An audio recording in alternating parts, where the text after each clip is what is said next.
Olá a todos, olá a todas, sejam muito bem-vindos a mais um episódio do podcast Bancos e Fintechs.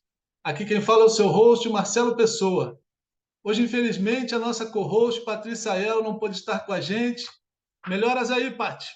Bem, a gente tem hoje aqui a Mari Balestra, né, uma honra enorme, para falar sobre inovação, né? A Mari é diretora global de inovação e negócios digitais da Stefanini. Mari, obrigado demais aí pela sua presença, por poder te receber aqui hoje. E se a gente puder começar, conta um pouquinho da sua história profissional, por favor. Obrigada, Marcelo. Eu estou aqui super honrada de compartilhar não só experiência, conhecimento aqui nesse espaço, e obrigada pelo convite. Bom, vocês já ouviram, eu sou importada, então, para começar um pouco essa apresentação, eu tenho que falar que eu sou venezuelana, cheguei no Brasil em 2006, trabalhei muitos anos no segmento financeiro, tá? Eu vi ele desde dentro, como ele foi disruptando. E foi só em 2017 que eu saí para o mundo de consultoria, né, e de tecnologia.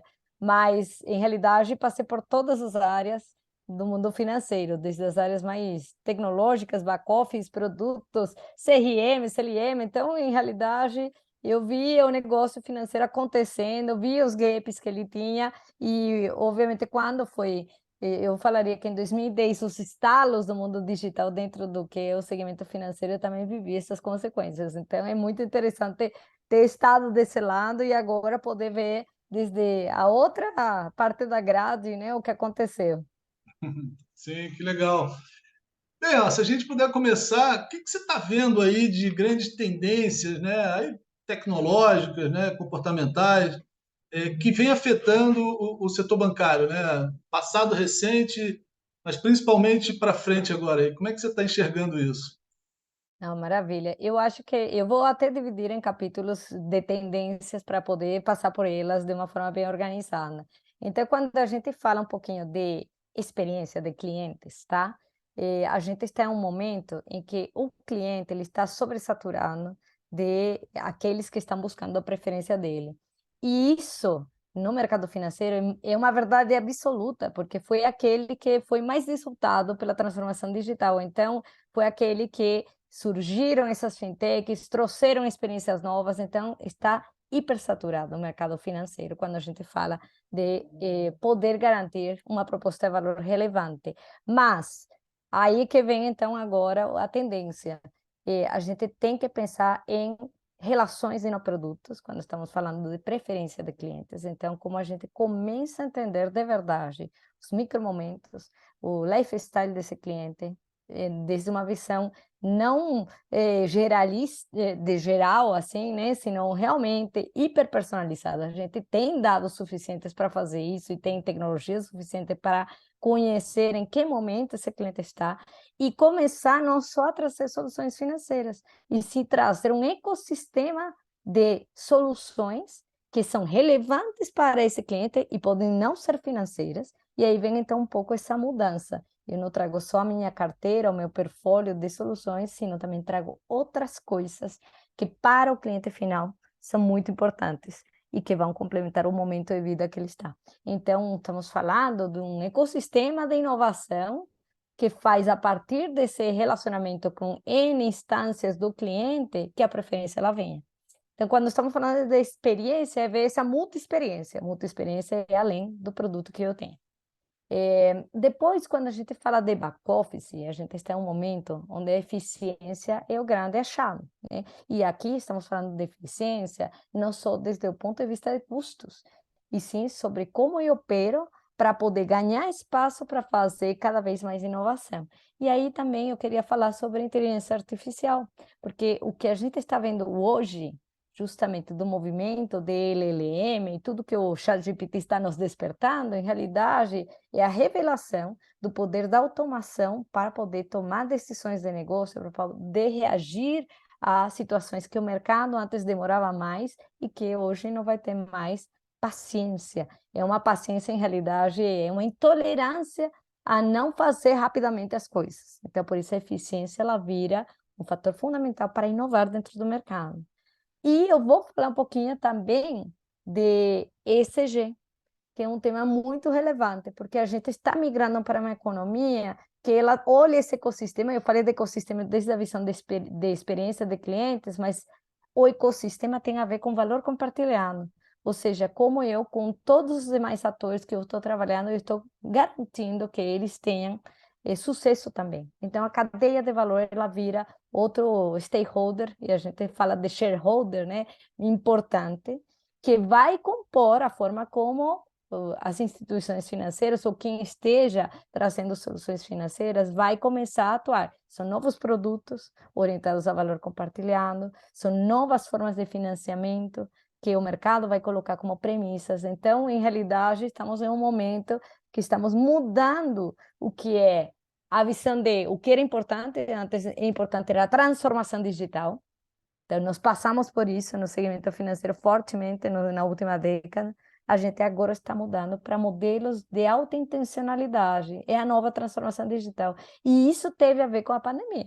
A pandemia trouxe o tema de bem-estar além da saúde, né? O bem-estar ele virou uma categoria importantíssima, e bem-estar tem a ver sim com saúde financeira, com inclusão e outros componentes que vêm dentro dessa lógica de ESG e objetivos de sustentabilidade. Puxa, fantástico. Uma curiosidade, pessoal, até queria que você contasse um pouquinho também da Stefanini, assim, como é que tudo isso nasceu, como é que cresceu tanto, né? Para mim, assim, é uma inspiração, né? Como é que uma empresa, talvez inicialmente serviços, né, treinamento, bem pequenininha, né, começando ali, vira um gigante global. Conta pra gente o que aconteceu, qual é o segredo aí desse sucesso todo? Vamos lá, o segredo para mim é a visão estratégica de que o mercado iria querer muito mais do que serviços tecnológicos. Acho que começa por aí, então eu já dei o spoiler.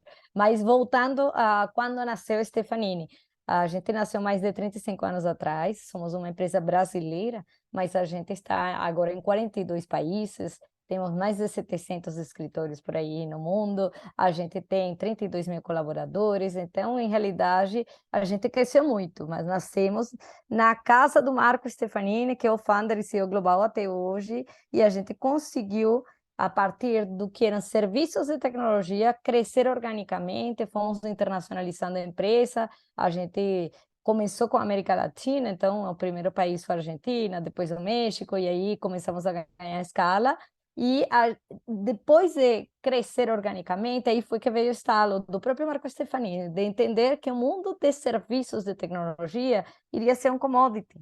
Todo mundo iria prestar esses serviços. Mas qual seria o diferencial? Os aceleradores, os produtos integrados que a gente poderia trazer para ajudar os desafios de negócio dos nossos clientes. Então, faz uns 12 anos atrás, essa estratégia orgânica ela virou inorgânica porque a gente começou a adquirir empresas, startups, tá? Que elas tinham soluções de nicho muito interessantes e que entendíamos que fazia sentido para poder ajudar os segmentos onde a Stephanie mais atuava. Hoje, a gente tem mais de 30 empresas dentro dessa lógica, fomos crescendo bastante, o ratio de aquisição hoje é de 5 a 6 anos, então a gente tem realmente um movimento bem grande de aquisição, e a gente, quando fala de ecossistema, não é só o grupo Stefanini.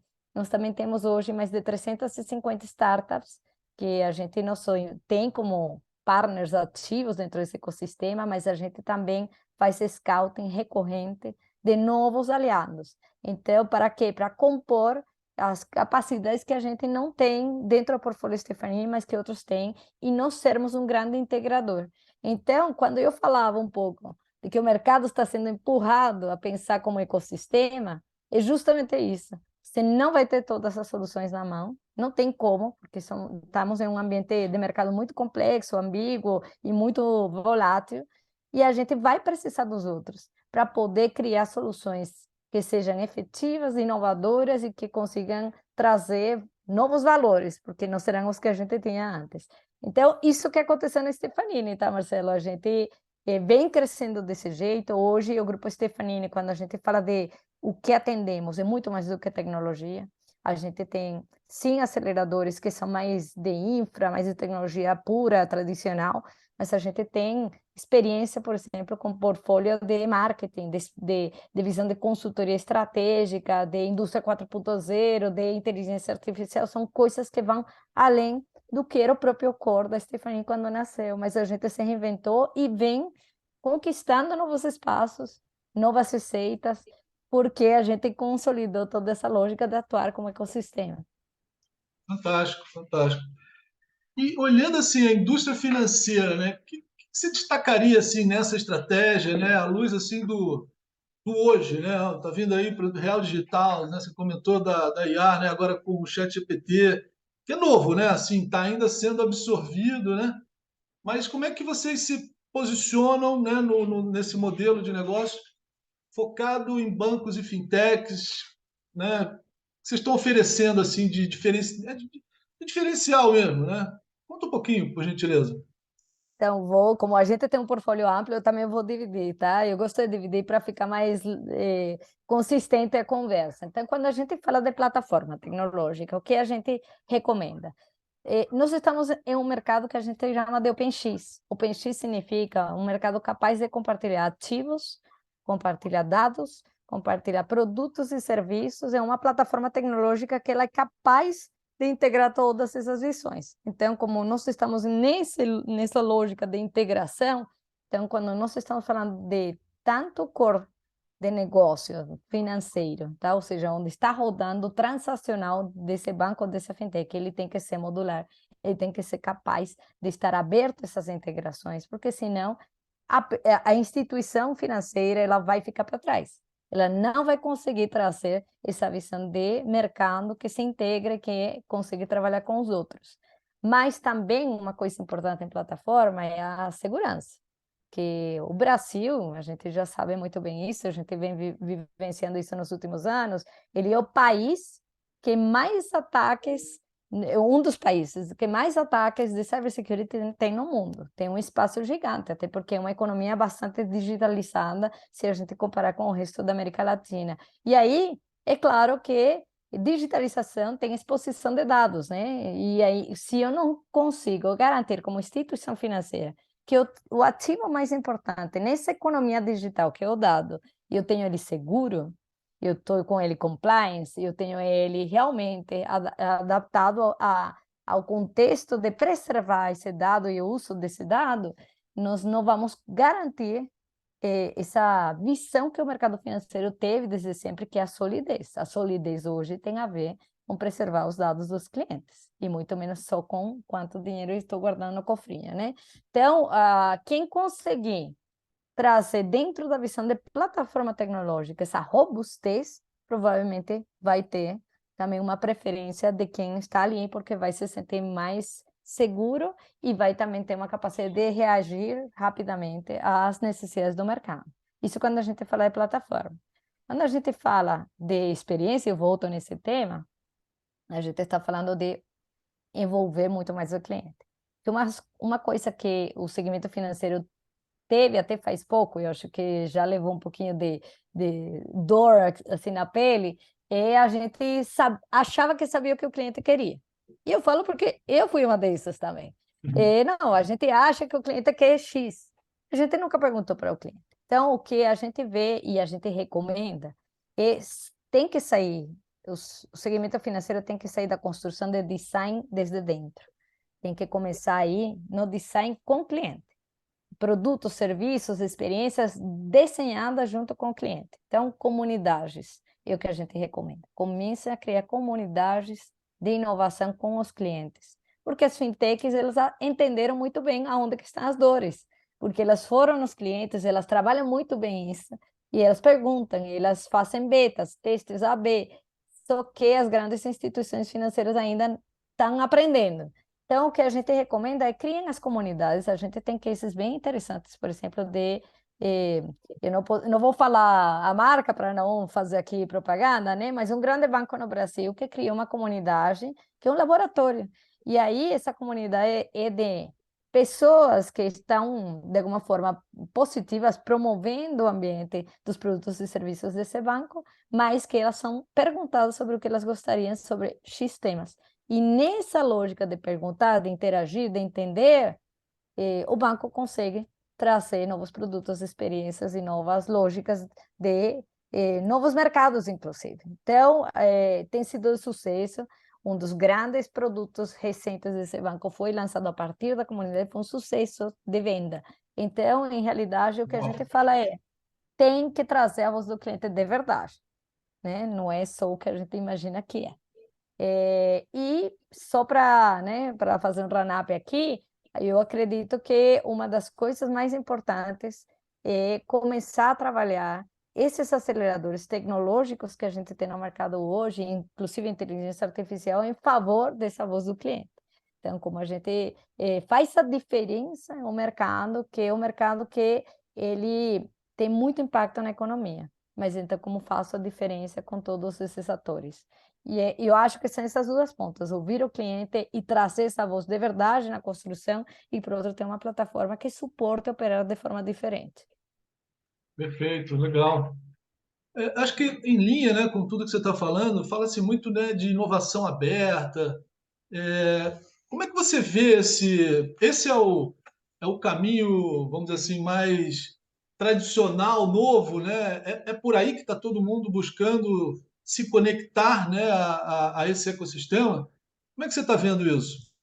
Eu sempre falo, a inovação aberta, ela é a chave para poder a gente resolver desafios que são complexos e que sozinhos nós não conseguiríamos de qualquer forma desenvolver, tá? Então, a inovação aberta, ela é o coração de como a gente, em um mercado complexo, reage. Então, é um caminho certo. Acho que tem estágios de inovação aberta que a gente tem que percorrer. Então, no começo, inovação aberta começa com startups, tá? Mas eu sempre falo, não pode ficar ali, porque senão ela não é o conceito de inovação aberta completo. Então, as startups, elas são empresas que podem trazer soluções super revolucionárias, com pouca escala. E aí é que vem os desafios de trabalhar com as startups, como eu ajudo a escalar isso para que seja efetiva uma solução que pode ser vanguardista. Mas tem outros estágios, né? Como eu trago os demais shareholders a trabalhar comigo. Então, quando eu falo de comunidades com clientes, isso é inovação aberta. Quando eu falo de empreendedores, por exemplo, trazer os colaboradores, para eles serem os que desenham novas soluções, eles sabem melhor do que ninguém, do que áreas centralizadas. Então, deixar aberto esse espaço para colaboradores também é inovação aberta. Fornecedores, isso é uma coisa que eu, como fornecedora hoje, eu sinto na pele também, que é, não, inovação é só com startups. Por que os fornecedores não? Por que os fornecedores que têm experiência no segmento, soluções robustas, não podem vir e também contribuir? Então, como chamar esses outros atores para poder co-criar juntos? Porque a inovação aberta se trata de trazer diferentes tipos de intervenção dentro do processo que a gente faz de criação de novos produtos, serviços e experiências, ou inclusive operar, trazer esses atores e essas novas ideias, essas novas vozes ou soluções, elas vão gerar novos resultados. Por isso que a inovação ela tem a ver com gerar novo valor.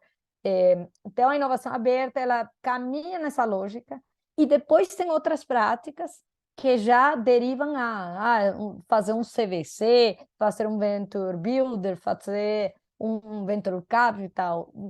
Tem outras formas de depois materializar. Mas os estágios e como eu vou incluindo outros atores, não pode ficar só em startups. E isso é uma recomendação que eu sempre faço. Trabalhem com todos os atores que estão dentro do mercado que atende a sua empresa. Isso exponencializa a capacidade de fazer inovação. Perfeito, fantástico. Uma pergunta aqui em homenagem à Patrícia, que não está aqui hoje, né? Ela é uma defensora aí, né, da bandeira das mulheres, né, em tecnologia. O que está faltando assim para mais mulheres se engajarem, né, nesse campo? Bem, falando também de inovação, né? O perfil aí que você enxerga, quem são, né?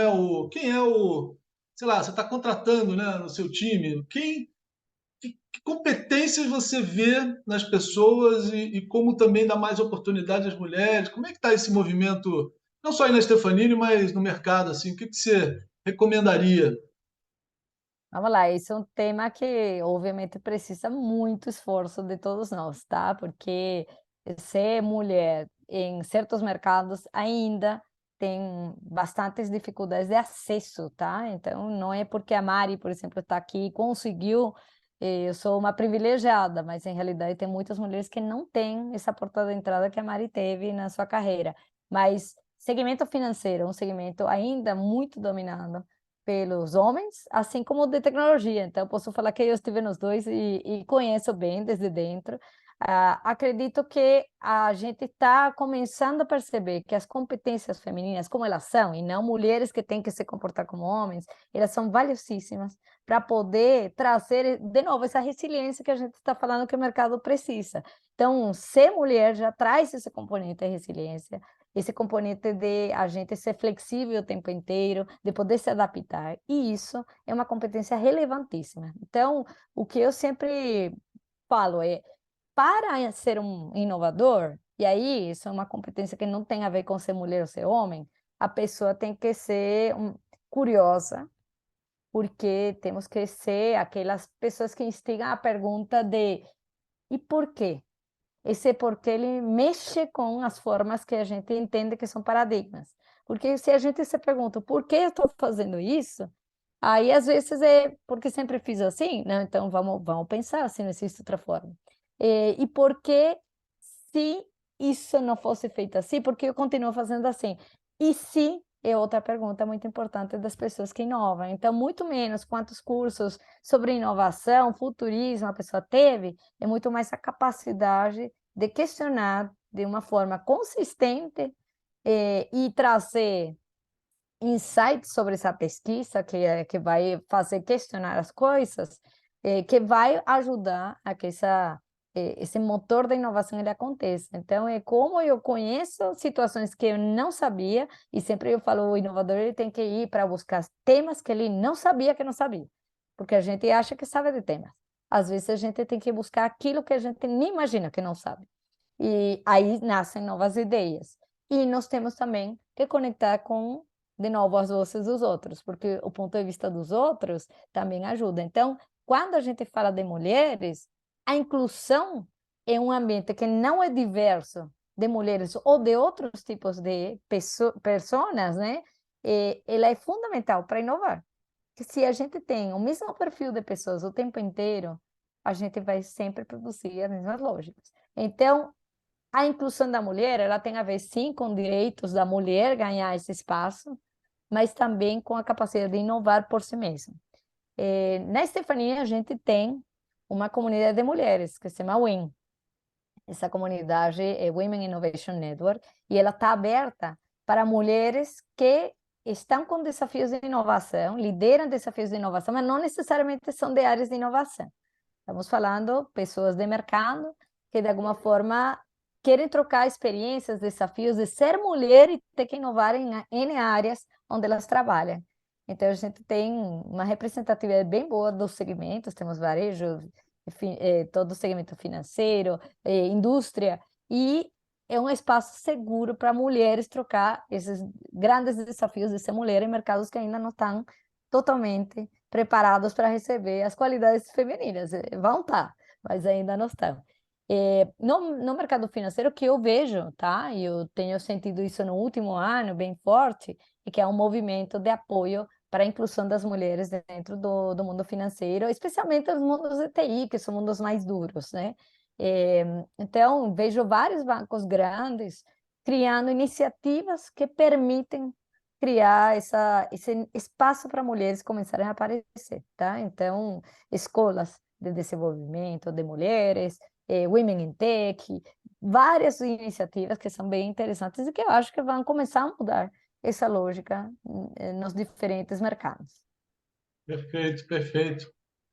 Aí, Maria, olhando um pouco, né, o que está vindo aí, né, o Banco Central aqui no Brasil, né, liderando e puxando, né, a inovação, né, é uma coisa, não sei se comum em outros lugares, mas bem particular nossa aqui e com grande sucesso, né? E está chegando agora o real digital, né? Então, imagina, o Banco Central definindo o seu blockchain. Como é que você está vendo essa?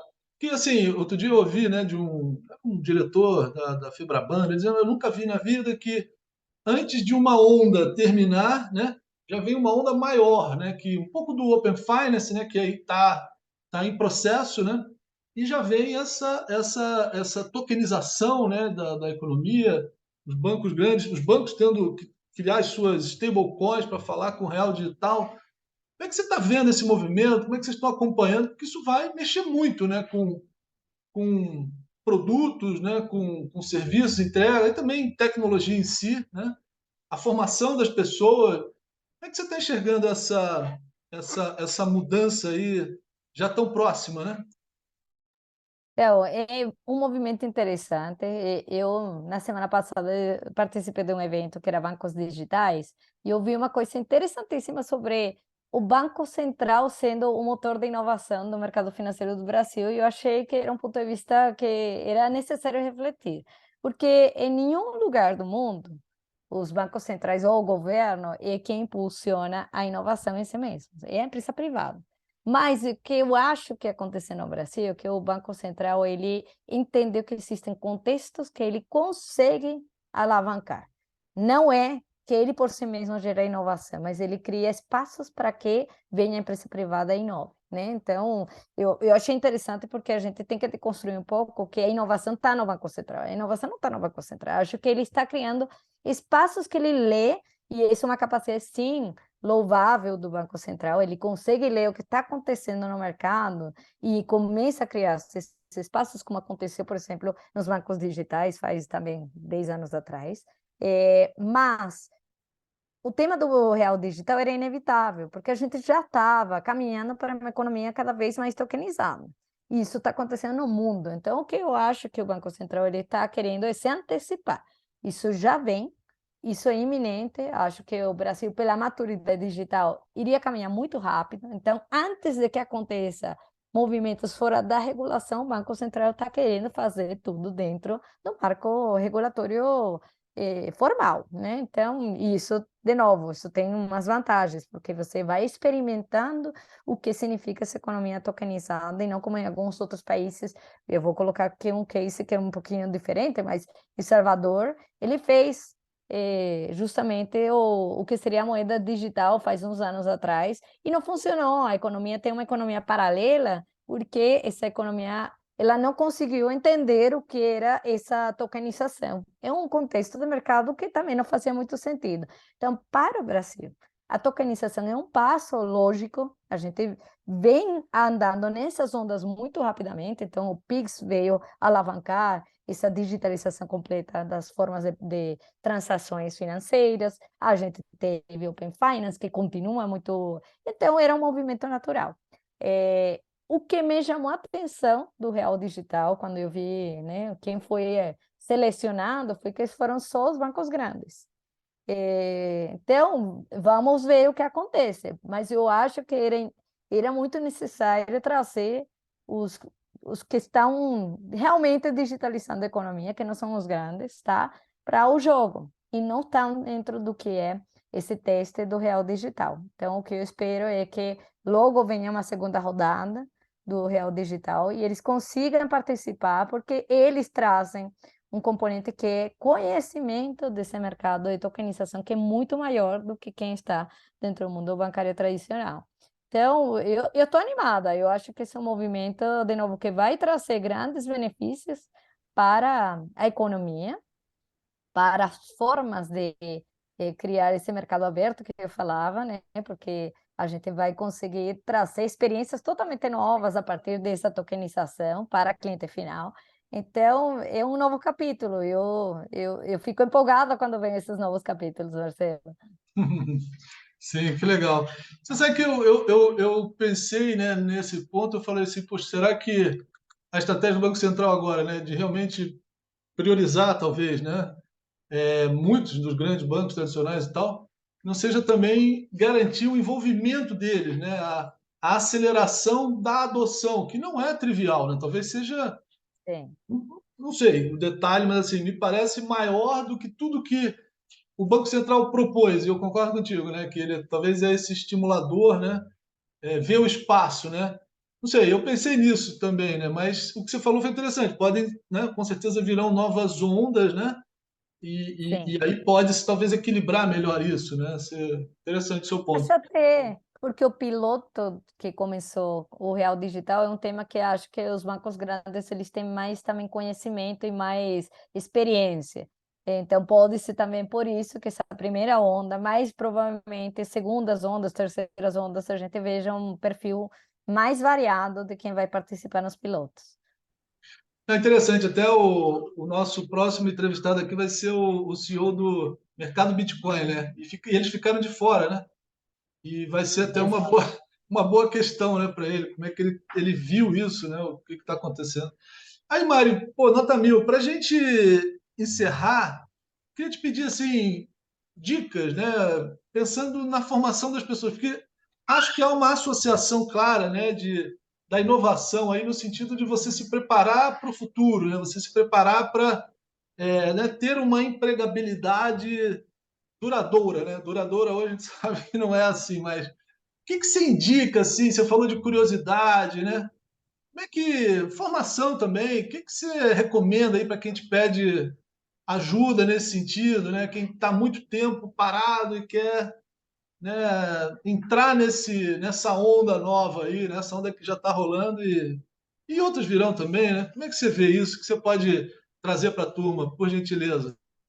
Então, eu falei que a grande característica de um inovador é ter um pensamento questionador. E, de novo, questionador porque foi atrás de coisas que vão fazer ele questionar o status atual.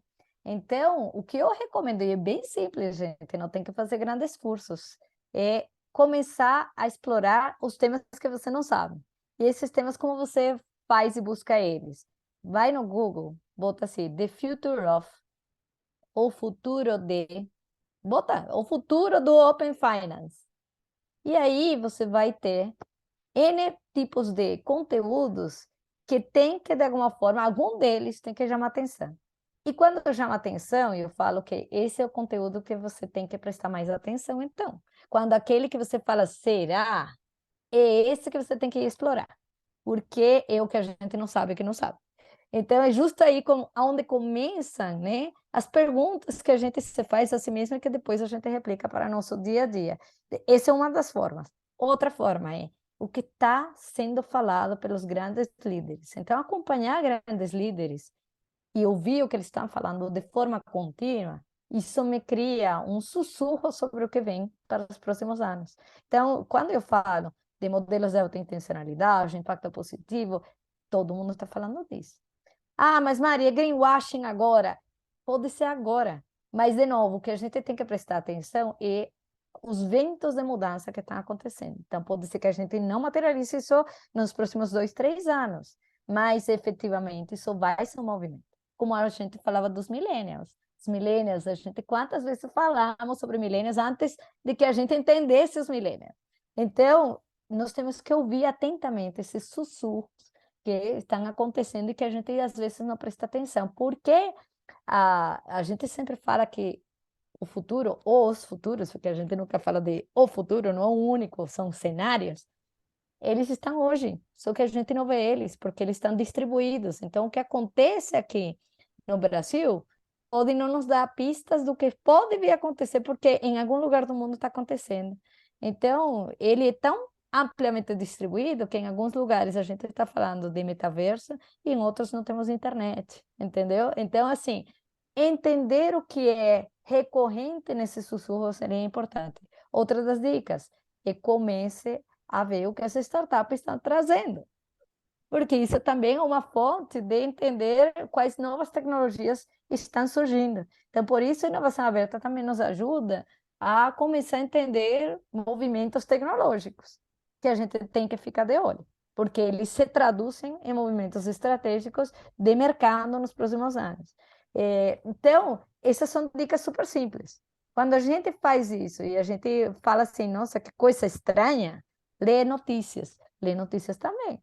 E quando a gente fala, será que essa coisa vai vingar? É ali onde a gente presta atenção, porque pode ser que vingue. E se vingar, e aí vem os e se isso aqui massificar, eu estou fazendo como profissional o que eu deveria estar fazendo? Eu estou fazendo dentro do meu segmento o que eu deveria estar fazendo? Essas são as perguntas. Vamos falar de inteligência artificial, que é a hype da vez, né? Se a gente está falando que nossos trabalhos, até estratégicos, porque nós estamos falando que a inteligência artificial ela potencialmente pode até já fazer coisas que a gente atribuía só para humanos. Ela vai tirar muito do que a gente faz. Eu, como profissional, como eu começo a me reinventar, aonde que eu vou usar a inteligência artificial como um aumentador de capacidade, e não como uma concorrência?